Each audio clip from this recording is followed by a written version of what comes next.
Резонансный арест в Крыму известного мецената и бизнесмена задержали дома и уже этапировали в московский изолятор Лефортово. На этом видео в доме Ресуля Велиляева приехали российские силовики. Через некоторое время вышел и он сам. Лично попросил активистов не транслировать происходящее в прямом эфире. Мол, и так совсем разберется. Велиляев – известный в Крыму бизнесмен, собственник фирмы и сети магазинов.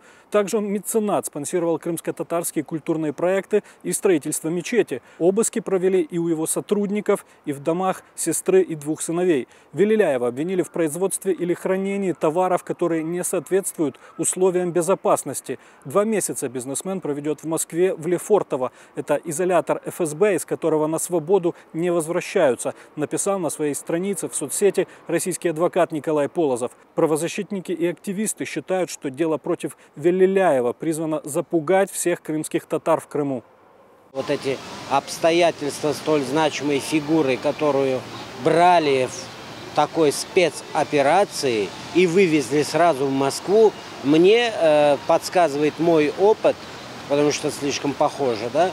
Мой опыт подсказывает, что ни о каких экономических там статьях речи быть не может. Скорее всего, найдется какие-то секретные свидетели, которые будут его обвинять в финансировании какой-либо экстремистской деятельности. Я думаю, что мы подключим все международные площадки. Абсолютно, пусть даже никто не сомневается, и Россия, и ФСБшники, и президент пусть знают, что это они еще одно дело затеяли, которое будет греметь на весь мир.